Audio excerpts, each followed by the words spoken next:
Hey, I'd like to welcome you to another episode of the Mission Matters Innovation Podcast, your source for all things innovation. My name is Adam Torres. You can follow me on Instagram at AskAdamTorres. Keep up with my book releases, book tour schedule, signings, all that other good stuff. Always love to connect with you there. And as always, if you'd like to apply to become a co-author of one of my upcoming books, just head on over to the website, missionmatters.com, and click on Become an Author to apply. All right, so today I have Lorenzo Vallone on the line, and he's Managing Director over at Arte Logica. Lorenzo, welcome to the show. Hey, Adam, how are you? Oh, man, I'm doing great, and I'm excited to get into today's topic, so talking about a new type of leadership. But before we do that, let's get a little bit further into what you're doing over at Arte Logica. Tell us a little bit more about the company, please.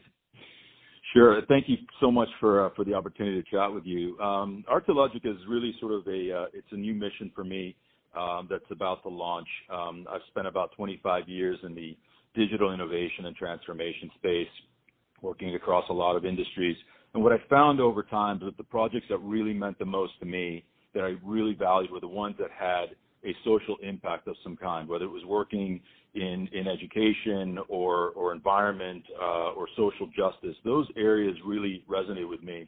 And what I've been able to connect is the fact that companies today, just based on the condition of the world that we're in, we're experiencing it right now as we speak, we really need to rethink how businesses fundamentally operate and really try to figure out how to balance profitability, entrepreneurship with people and planet. And so I launched Arte Logica because really the two words mean art and logic. I think of them as creativity and business process, as technology and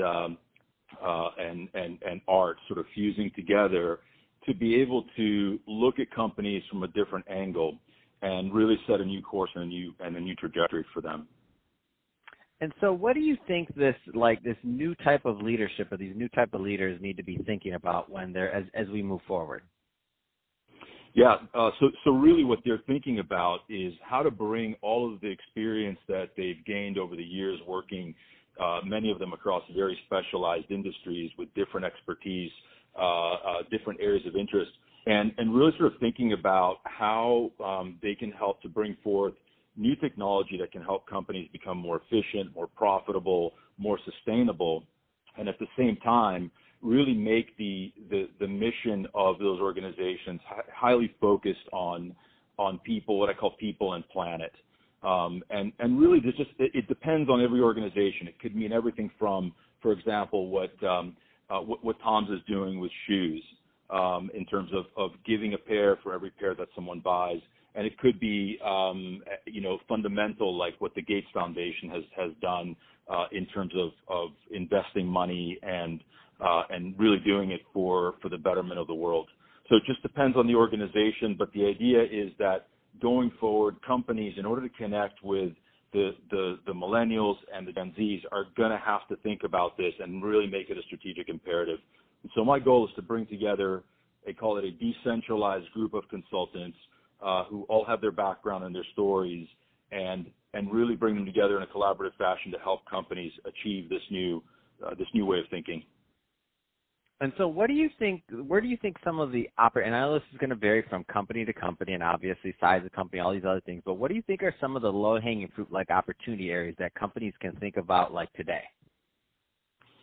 Yeah, probably the lowest areas. The easiest opportunities are just simply to think about their business operations and how that impacts the people and the environment that they do those operations in, whether it's manufacturing clothing, a product, developing new products and services, really keeping at the top of mind and not in sort of an afterthought, the impact that has on people, on environment, on society, and really using that to their advantage and telling the story around that, being able to make that something that really becomes part of their core ethos, which then becomes part of their brand. And I believe that that's what people in the future are going to really connect with.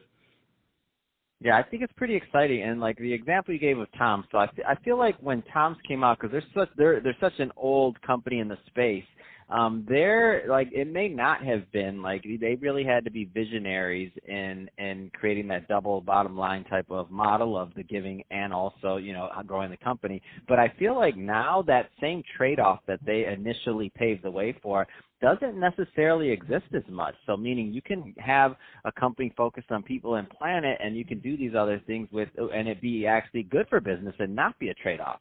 What do you think about kind of the new environment for this?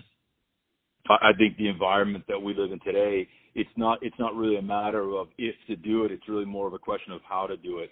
I think consumers are becoming far more aware of what they buy and how they buy, from clothing to how they move around, what the types of cars that they drive. We've seen in the electric vehicle movement. We're really seeing innovation, and this really all comes down to technology, Adam. I mean, this is not an altruistic type of a process. This is really about making businesses more profitable, more sustainable, and more competitive over the long run. So I really just want to make sure that's really a key focus. But at the same time, when you really bring this kind of dedication to people and planet as part of your core mission, I think what naturally happens is you start to bring ideas from within the organizations, from your business partners that you do work with, from your vendors and distributors. And as long as you sort of keep that open mind the way that Tom's did so long ago, and now that model, as you've seen, has been replicated many times. Most recently, for example, Bombas, which makes these really cool socks. Every pair of socks you buy, they give a specially designed pair of socks to kids in need somewhere in the world. And those stories, I think, are amazing, and I think they can really transcend beyond just the advertisement. They really become part of the storyline of what the organization's all about and how it does business going forward.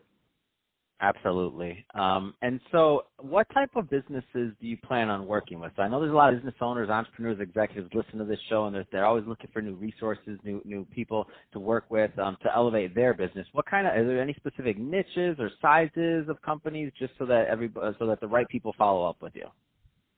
Yeah, there really isn't. This is a transformation that's I believe is happening and is going to continue to happen across the board, whether it's an innovative startup or a small, medium-sized business that's growing exponentially and is really trying to figure out how to make sure that this becomes part of their ethos going forward, to established companies and older industries that are under a lot of pressure to reinvent themselves, to transform. Even at the nonprofit and government level, as much good work as they do, there's always opportunities to connect them with for-profit companies, to connect them with entrepreneurs and with other people that they can work together with and develop something even more impactful for people and planet. So it really doesn't matter in terms of the organization, and frankly, there's no sort of magic formula to this. It's really about having an initial conversation, understanding the type of business that it is and its objectives, and then with the group of consultants that I'm already working with, that I'm bringing together, we sort of regroup and we think of strategies, ideas, and put those out to the company to decide what they like, and then have conversations about that. Man, that's awesome. Well, hey, Lorenzo, it's been great having you on the show today. I can talk to you about this all day long, but we're about out of time. That being said, if somebody wants to follow up and to learn more about Arte Logica, what's the best way for them to do that? Yeah, the website's going to be launched real soon, artelogica.com. I'm also super interested in following in your footsteps, Adam, and starting a podcast. I found that I really enjoy actually talking to people and interviewing people that have been in the digital space for a long time. They've done some really innovative things, and so I'm looking to do that as well. So, but the primary place would just be at artelogica.com. Fantastic. Well, hey, Lorenzo, can't wait till you get that podcast going, and when you do, we're definitely going to bring you back on the show to help promote it. Love to help promote other podcasters and grow the podcasting community. It's just been a lot of fun for myself, and love to definitely give back to the community whenever I can. And to the audience, as always, thank you for tuning in.